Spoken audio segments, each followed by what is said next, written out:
Bonjour tout le monde, je suis ravie de vous retrouver pour cette 4e vidéo concernant les sentiments du runner. Dans cette vidéo, nous allons aborder le fameux sentiment d'amour. Mais avant de commencer, j'aimerais vous remercier pour votre confiance, pour votre écoute, pour vos nombreux commentaires. N'hésitez pas à continuer à partager vos expériences, à discuter entre vous, parce que parfois ça aide tout simplement de pouvoir échanger avec des personnes qui nous comprennent. Je suis très reconnaissante de pouvoir personnellement travailler avec des belles personnes comme vous. Et comme je l'ai déjà dit auparavant, je me répète, mais sachez que je lis tous vos commentaires. Par manque de temps, je ne peux pas malheureusement répondre à tous, mais dès que je peux, j'essaye de m'y appliquer. Voilà, donc sur ce nouveau sujet qui relève de l'amour que porte le runner à son chaser. Il faut savoir que le sentiment d'amour est un sentiment qui va être chez le runner sous-jacent à la peur et à la confusion. Derrière ce sentiment et cette crainte du runner, on va avoir des sentiments très forts et ces sentiments peuvent être refoulés ou niés justement en raison de l'intensité qu'ils reflètent. Donc, cet amour ressenti par nos runners dans le cadre d'une relation flamme jumelle est un amour extrêmement profond, un amour authentique et souvent très complexe. C'est un amour qui va venir transcender les limites des relations dites conventionnelles et c'est un amour qui va se manifester sous plusieurs aspects distincts.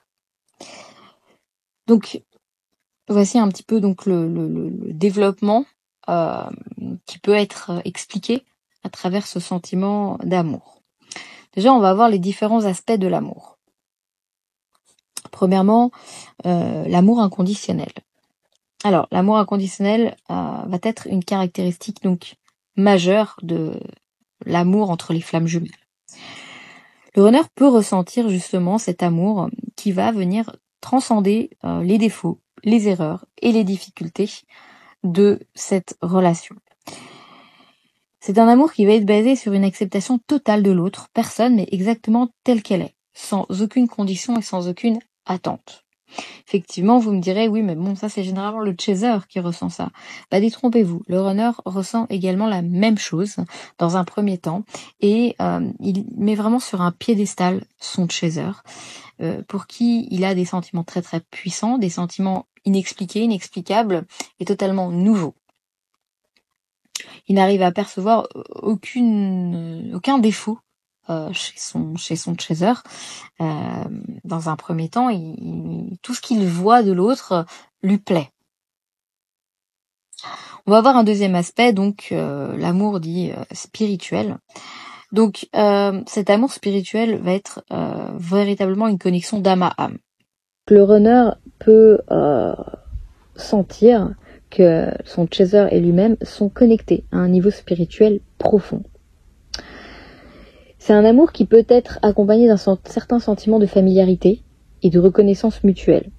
Comme si il y a un sentiment où on se sent à la bonne place avec la bonne personne, comme si on a le sentiment d'être de retour à la maison en fait.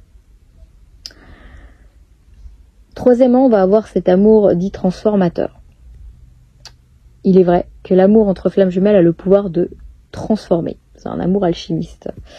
Le runner peut ressentir véritablement que cet amour le pousse à devenir une meilleure version de lui-même. C'est un amour qui va l'encourager dans la croissance personnelle, dans la guérison de ses blessures passées et aussi au niveau de l'éveil spirituel. Quatrièmement, on va avoir l'amour qui est véritablement profond et sincère. Donc l'amour du runner vis-à-vis de son chaser est quelque chose de véritable. C'est quelque chose de véritablement sincère. c'est un amour qui est caractérisé par une émotion qui est très intense. Et on va avoir un runner qui va être très préoccupé pour le bien-être de son chaser. C'est un amour qui va être ressenti comme complètement unique et irremplaçable et incomparable. Le runner va véritablement avoir ce besoin de savoir que son chaser est bien. Et on va être ici dans un amour assez sacrificiel, c'est-à-dire que il y a quelque chose ici où on se rend compte que le runner, par souci que son chaser soit bien, il préfère se sacrifier et s'effacer du tableau plutôt que de risquer de faire du mal à son chaser et de ne pas rendre heureux son chaser comme lui estime le mériter. On va avoir certaines manifestations de la part du runner vis-à-vis de cet amour.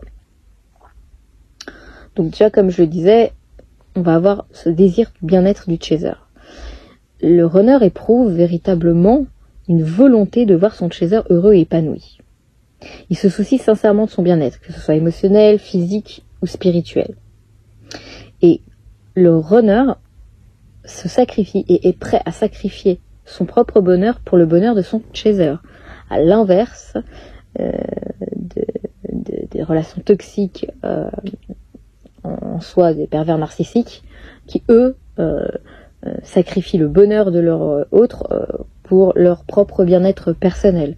Donc on est complètement à l'opposé, c'est-à-dire que tout ce qui va s'appliquer à la relation du pervers narcissique va être l'inverse avec la relation flamme jumelle et vice-versa.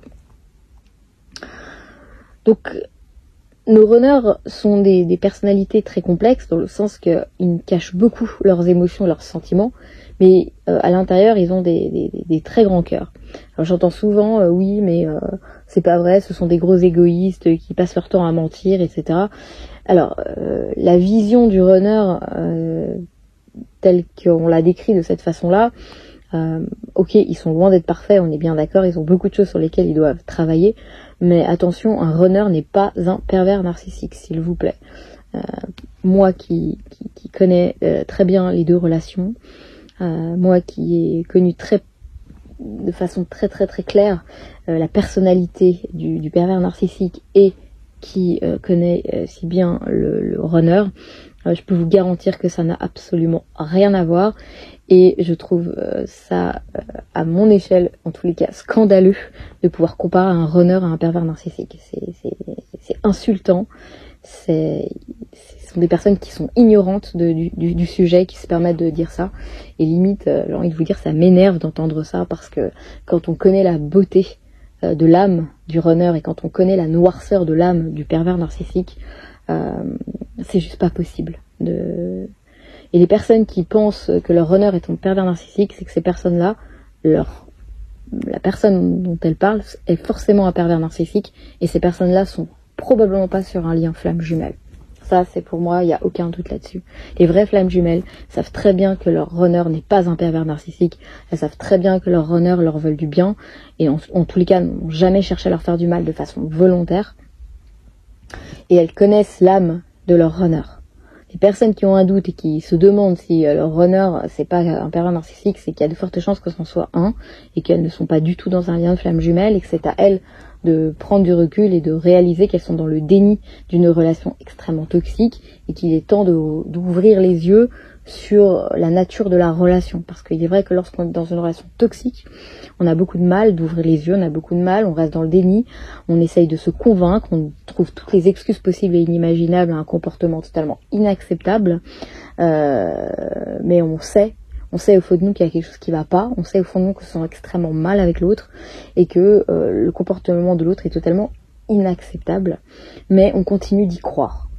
Et à un moment donné, il faut ouvrir les yeux, il faut accepter, et c'est pas en pensant qu'on est dans un lien de flamme jumelle qu'on ouvre les yeux et qu'on accepte. Non.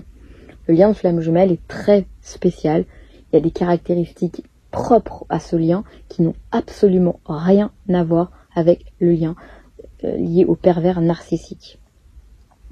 Je rebondis par rapport à un des commentaires que j'ai pu voir de quelqu'un qui disait que les pervers narcissiques étaient rares.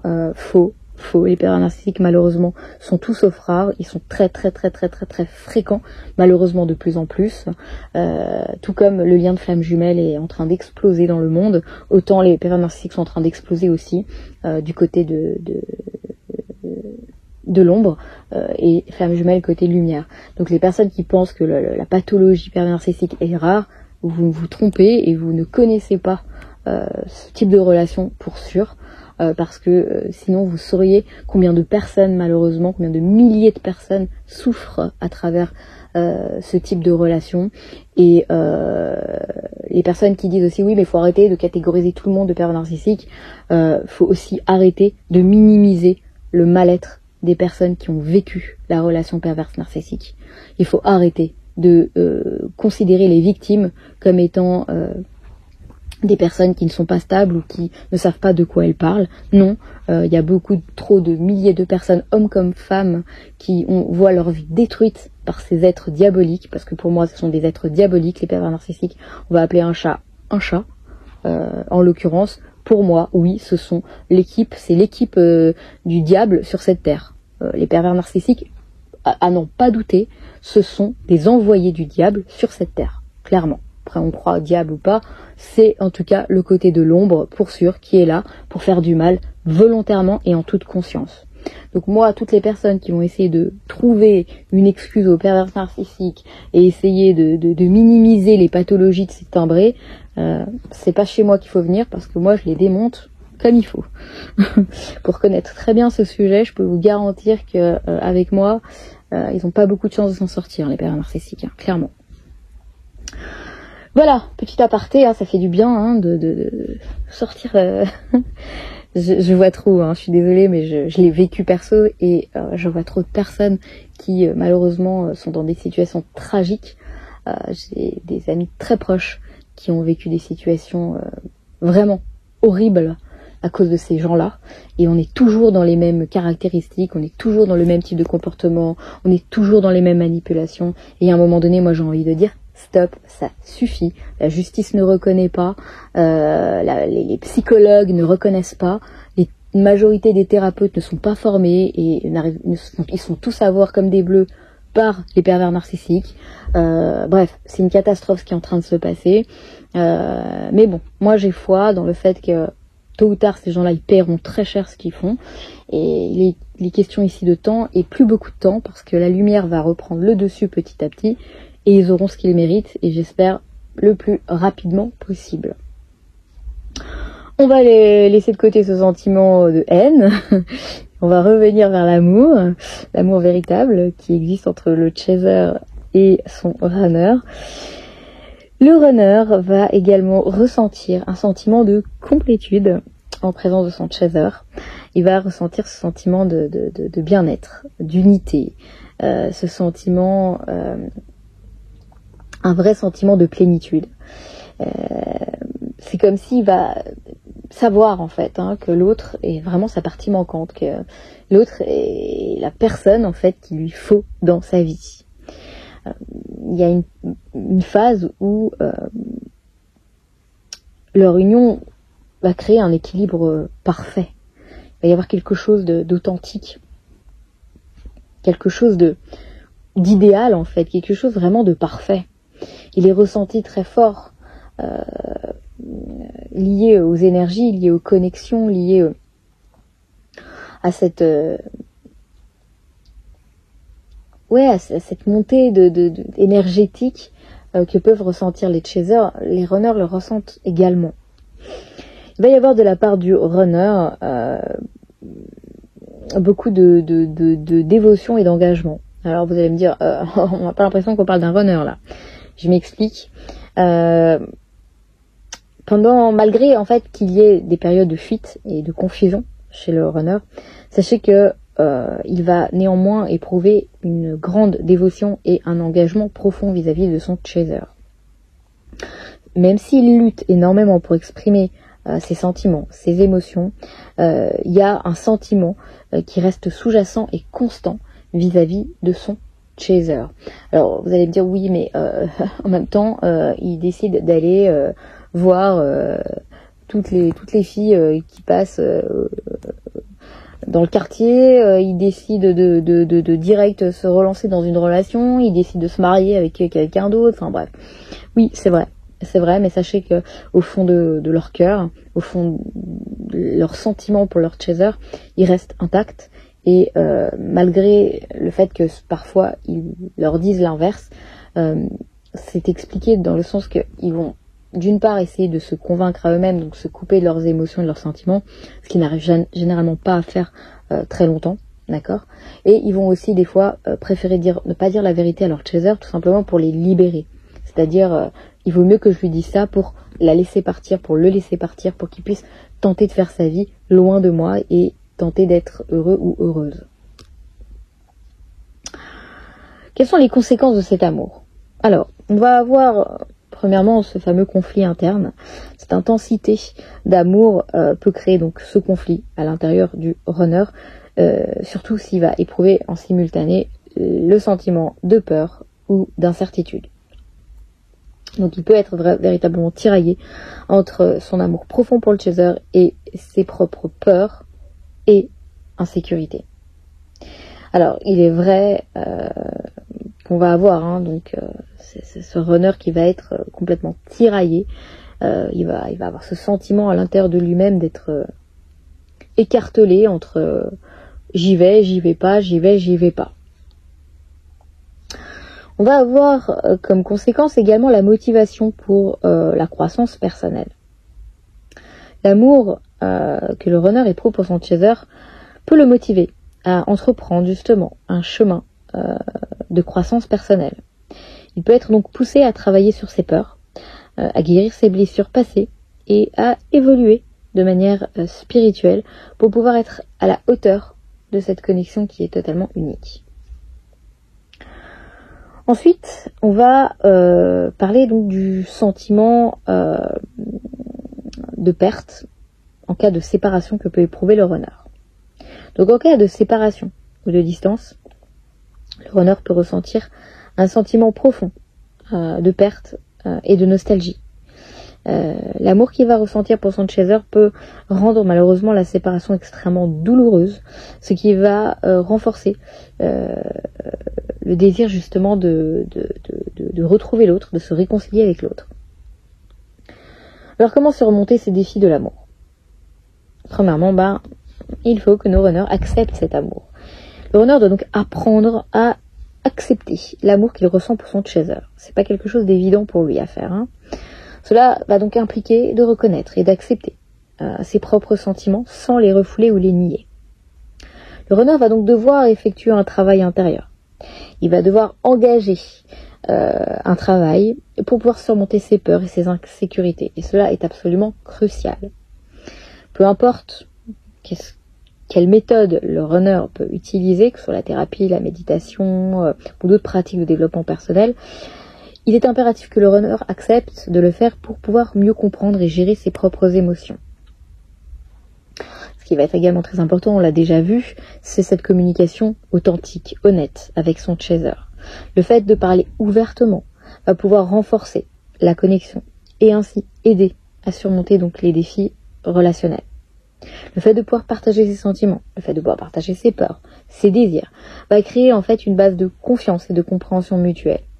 Bon, vous me direz de nouveau, un runner qui exprime ses peurs, ses inquiétudes, ses sentiments, ça relève de l'utopie, ou en tous les cas, on ne parle pas d'une relation flamme jumelle.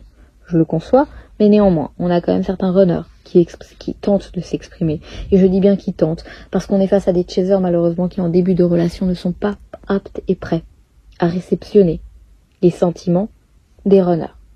On est face à malheureusement des chasers qui eux-mêmes sont trop dans leur souffrance, dans leurs blessures, dans leur incapacité à comprendre ce qu'ils vivent, pour en plus prendre sur les épaules ce que l'autre est en train de vivre et de tenter d'expliquer. Donc on est souvent face à des chasers qui vont tenter de eux-mêmes identifier ce que l'autre vit sans véritablement l'écouter et le comprendre. Il va être question ici de faire preuve de patience. Encore une fois, l'aspect temps qui est si souvent abordé avec nos FJ. L'amour entre les flammes jumelles va nécessiter souvent beaucoup de temps pour pouvoir se développer et s'épanouir pleinement. Donc le runner, tout comme le chaser, va devoir être patient avec lui-même et également avec l'autre. Il doit comprendre qu'il est dans un processus qui va permettre à la relation de pouvoir se développer par la suite de manière naturelle. Quelles vont être les manifestations positives de cet amour? On va avoir un soutien mutuel, premièrement. Donc l'amour entre les flammes jumelles va se manifester par justement ce soutien mutuel où l'un et l'autre vont pouvoir s'encourager, se soutenir dans leur parcours personnel et spirituel, de façon à pouvoir créer ensemble une dynamique de partenariat qui va leur permettre d'être dans une croissance commune. Vous allez me dire, Dana, tu nous parles de quoi là? À quel moment les FJ vivent un truc pareil? Je suis d'accord. Ça, on va parler du côté des FJ qui vont être en réunion, d'accord, ou pré-réunion éventuellement, mais je dirais plutôt réunion. C'est-à-dire que du moment que les FJ sont en réunion, sachez que le travail continue, les amis. C'est pas que ça y est, on va vivre les pieds dans l'eau sur une plage paradisiaque en vivant d'amour et d'eau fraîche du matin au soir avec nos runners et la vie, elle s'arrête là. Non. On va devoir continuer à bosser, mais cette fois à continuer à bosser ensemble. C'est-à-dire qu'on va avoir une première partie du processus où chacun va devoir travailler de son côté. Une fois que des bases sont établies et que ça y est, on est enfin prêt, on va pouvoir retrouver l'autre de façon à pouvoir ensuite entamer la deuxième phase du parcours qui est celle de mettre ensemble ces deux magnifiques énergies, mais de façon à ce qu'elles puissent s'impacter et s'empacter l'une avec l'autre de façon à mettre en place ce qui va être nécessaire pour le collectif et évidemment aussi pour leur propre ascension spirituelle liée justement à cette relation qui est là pour nous permettre d'évoluer dans tous les domaines de notre vie. Donc, si vous voulez ce soutien, il est totalement possible et totalement prévu dans le processus, mais il est vrai que dans un premier temps, non, les FJ n'en sont pas là, et c'est logique, et c'est même normal, et c'est nécessaire, c'est tout à fait nécessaire.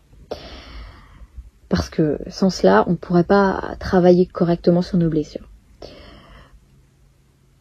L'harmonie et l'équilibre, encore deux notions qui sont complètement étrangères à nos chers FJ pour l'instant. C'est-à-dire que lorsque les peurs et les insécurités seront surmontées, l'amour entre le runner et son chaser va pouvoir permettre de créer une certaine harmonie et un équilibre extrêmement profond dans la relation. C'est une connexion qui pourra être une source véritable de paix, de joie, de stabilité, d'authenticité, une source de bien-être, de complétude, de plénitude, quelque chose qui aidera l'un et l'autre à s'élever au fur et à mesure ensemble et pouvoir mettre des choses en place ensemble dans la matière. Donc en conclusion, l'amour qui va être ressenti par le runner pour son chaser, c'est quelque chose qui est extrêmement puissant et c'est une force très transformatrice en fait. C'est-à-dire qu'en abordant cet amour avec conscience, avec acceptation et en mettant en place le travail nécessaire, il est tout à fait possible de naviguer à travers les défis et de pouvoir construire une relation épanouissante, saine et harmonieuse. En tous les cas, c'est sur quoi on travaille tous dur pour y arriver. Je comprends qu'il y a des moments où c'est très difficile de continuer à y croire. Il y a des moments où on se dit, bon, moi j'en ai ras-le-bol, c'est fini, je veux plus en entendre parler. Bon, les vraies flammes jumelles, elles savent pertinemment que ces moments de ras-le-bol sont fréquents, mais ne durent jamais très longtemps parce que très vite la source nous ramène à l'évidence et très vite on sait, sans aucun doute on sait. Les flammes jumelles qui ont vécu assez d'étapes avec leur autre savent que malgré le temps et la distance, qui qui est leur autre, qui représente, qu'est-ce que leur flamme jumelle représente, et n'ont aucun doute sur la nature de ce lien. Simplement, on est face à un lien qui, ok, grâce à Dieu, on a de plus en plus d'informations, on vit de plus en plus des choses à travers ce lien, l'info est en train de commencer maintenant à être connue, même si une grande partie de la population n'y croit pas, mais on est quand même en train de changer certaines consciences où aujourd'hui on ne nous prend plus pour des espèces de timbrés.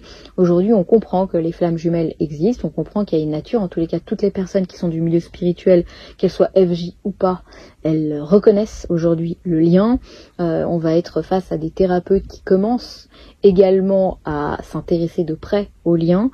Je connais une femme jumelle qui m'a dit que sa thérapeute qui est une amie à elle, lui a demandé un rendez-vous spécial pour qu'elle la briefe sur les relations flammes jumelles, parce qu'elle commençait à être dépassée par le nombre de ces patients qui présentaient les symptômes entre guillemets FJ, et qu'elle ne savait pas comment gérer la chose. Voilà mes chers, en attendant, prenez soin de vous, merci pour votre écoute, merci pour votre confiance encore une fois, et je vous retrouve pour la 5e partie qui fera donc référence au déni de nos chers runners. Voilà, je vous embrasse et à très vite.